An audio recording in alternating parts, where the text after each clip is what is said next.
So before I go into details and spoilers about each of the series for this overall review with the Netflix verse, first off, let me point out, this is the Crapflix verse, not the Netflix verse. This was just crap. Now, granted, there were some good stories, but let's start with Daredevil.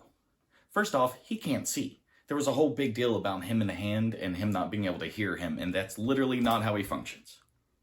It bothers me, and at the same time makes me so proud of the animated series from the 90s, that 2 or 3 episodes from the Spider-Man series gets Daredevil more correct than any live action has ever done. It's sad, but also makes you kind of beam with that 90s pride of, hey, at least we got some accurate TV shows. But even Kingpin, like, really, he wasn't Kingpin till season 3. He was never on top. He always was either working with someone or climbing up. It's literally like we're watching the origin story of how he became Kingpin, but he's already fighting Daredevil. And by the time he fights Daredevil, he should already full on be Kingpin and be in control of the criminal world. I mean, in the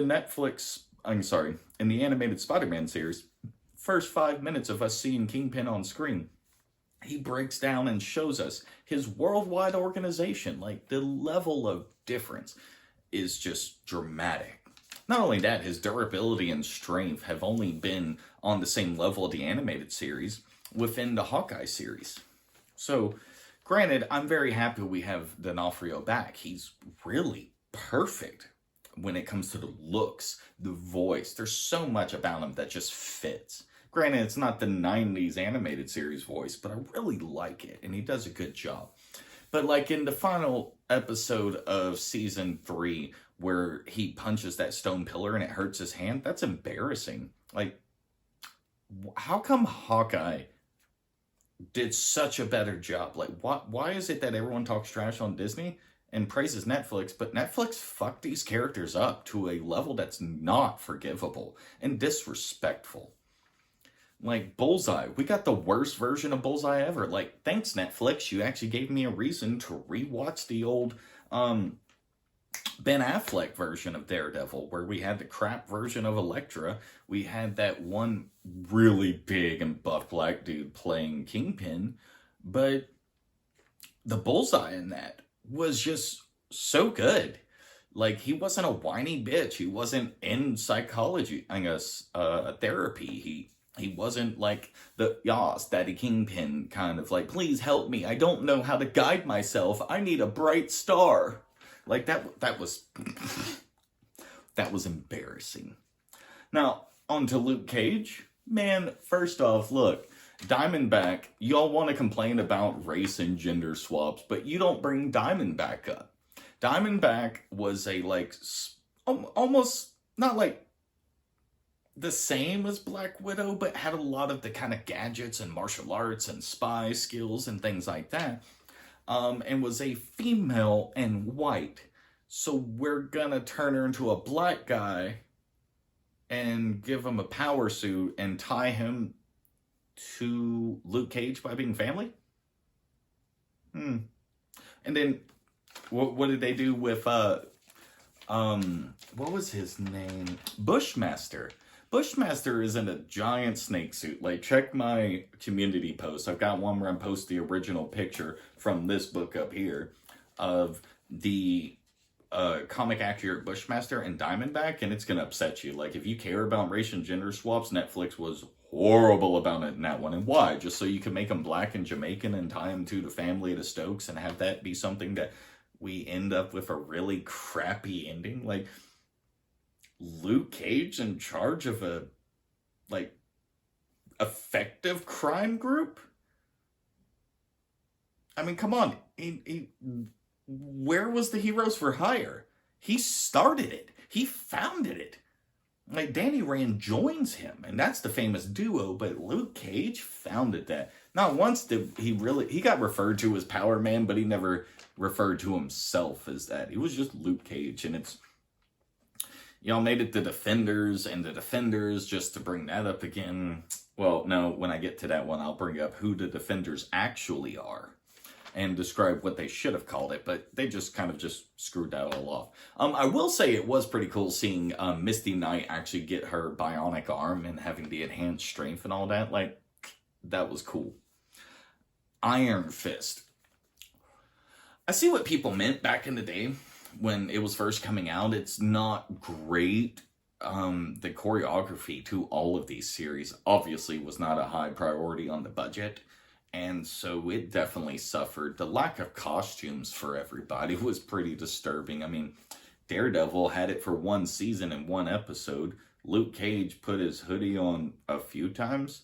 Iron Fist never gets his traditional uniform, even though they show it in the freaking logo for the Iron Fist series on Disney Plus.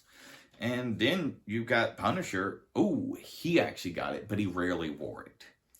And it's just, I don't know, man. They just really, it was a big letdown on how they handled a bunch of this. And the Defenders doubled down on the hand not having magic. And what? Like, the Mandarins, one of the big leaders of that. They use magic and martial arts. That's their whole thing. And you just took all of the magic aspects of them away. I mean, blood alchemy is not magic. That's alchemy. But actual, like, casting spells and stuff, that is the hand.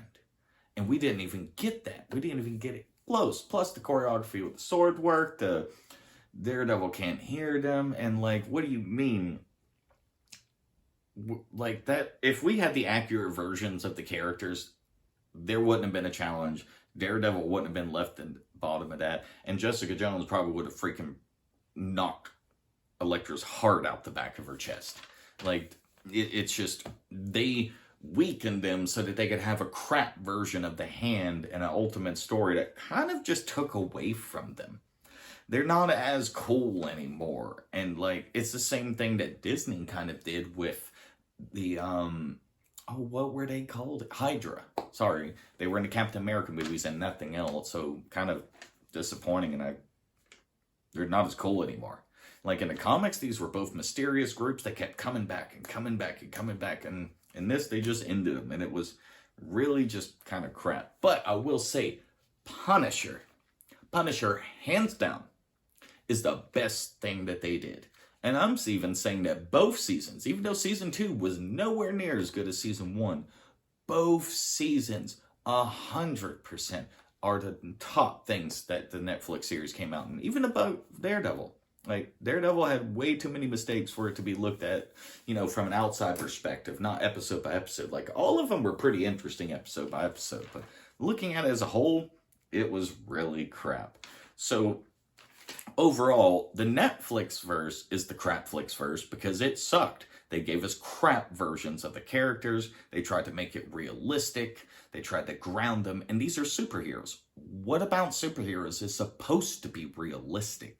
The grounded aspect? Yeah, I mean, like, certain characters, but couldn't we have gotten Daredevil swinging around the streets like he has done, like he did in the animated series with Spider-Man? Like, why did we have to take away from that? Why did y'all try and do so many characters when y'all don't have the budget for it? Like, this was horrible. I hope when I actually get to the Agents of S.H.I.E.L.D. and other series that it's a real huge step up in the accuracy, because if not, I'm really going to be disappointed that the only thing that's being done Marvel correctly has been Disney. And no matter how much people say that Disney's on downhill and is failing and is going bankrupt, it's completely false. They're almost at $30 billion profit from 2008 to now. So I don't know what you're talking about with them being a failure when they're literally the most successful studios of all time. So I hope y'all enjoyed the entire Netflix verse coverage. I didn't enjoy as much watching it, but, we'll get on to some other things. But do be ready for next week. The votes have come in. I will be switching between a few of them. Next week, I will be doing 2 anime topics. The next week, I'll be doing 2 DC topics. And the following week, I will be doing 2 of the old Disney Plus Star Wars shows. So, till then, catch you later.